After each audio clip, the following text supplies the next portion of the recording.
ಬಹಳ ವರ್ಷಗಳ ಹಿಂದೆ ಒಂದು ಸುಂದರ ಕಾಡಿತ್ತು.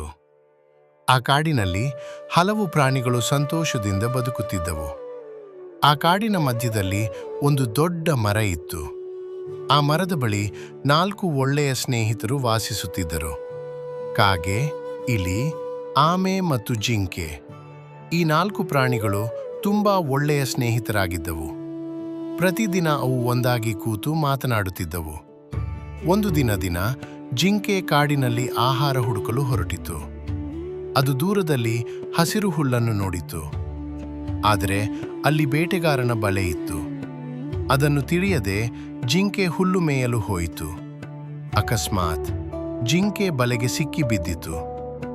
ಜಿಂಕೆ ತುಂಬಾ ಭಯಪಟ್ಟಿತು. ಅಷ್ಟರಲ್ಲಿ ಕಾಗೆ ಅಲ್ಲಿ ಹಾರುತ್ತಾ ಬಂದಿತು. ತನ್ನ ಸ್ನೇಹಿತ ಜಿಂಕೆ ಬಲೆಗೆ ಸಿಕ್ಕಿರುವುದನ್ನು ಕಾಗೆ ನೋಡಿತು.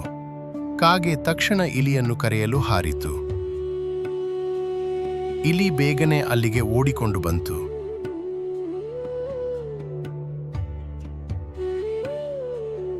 ಇಲಿ ತನ್ನ ತೀಕ್ಷ್ಣ ಹಲ್ಲಿನಿಂದ ಬಲೆಯನ್ನು ಕತ್ತರಿಸಿತು. ಜಿಂಕೆ ಬಲೆಯಿಂದ ಮುಕ್ತವಾಯಿತು. ಅಷ್ಟರಲ್ಲಿ ಬೇಟೆಗಾರ ಅಲ್ಲಿಗೆ ಬರುತ್ತಿದ್ದನು. ಇದನ್ನು ನೋಡಿದ ಜಿಂಕೆ ಹಾಗೂ ಇಲಿ ಅಲ್ಲಿಂದ ಓಡಿ ಹೋದವು. ಬೇಟೆಗಾರ ಅವನ್ನು ಹಿಂಬಾಲಿಸಿ ಮರದ ಬಳಿ ಬಂದನು. ಎಲ್ಲ ಪ್ರಾಣಿಗಳು ಬೇಗನೆ ಅಡಗಿಕೊಂಡವು. ಆಮೆ ಮಾತ್ರ ನಿಧಾನವಾಗಿ ಸಾಗುತ್ತಿತ್ತು. ಬೇಟೆಗಾರ ಆಮೆಯನ್ನು ಹಿಡಿದುಕೊಂಡನು.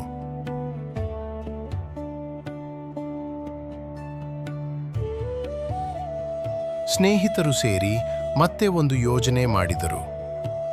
ಜಿಂಕೆ ನೆಲದಲ್ಲಿ ಸತ್ತಂತೆ ಮಲಗಿತು. ಕಾಗೆ ಜಿಂಕೆಯ ಮೇಲೆ ಕುಳಿತು ತಿನ್ನುವಂತೆ ನಟಿಸಿತು. ಬೇಟೆಗಾರ ಅದನ್ನು ನೋಡಿ ತುಂಬಾ ಸಂತೋಷಪಟ್ಟನು. ಅವನು ಆಮೆಯನ್ನು ನೆಲದಲ್ಲಿ ಇಟ್ಟು ಜಿಂಕೆಯ ಕಡೆ ಓಡಿದನು. ಅಷ್ಟರಲ್ಲಿ ಇಲಿ ಬಂದು ಆಮೆಯ ಕಟ್ಟನ್ನು ಕತ್ತರಿಸಿತು.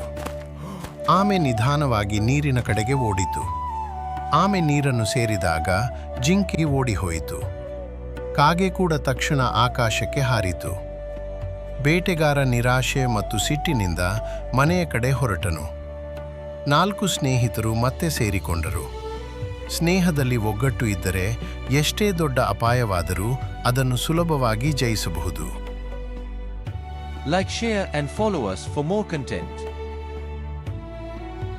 Comment what story you want next.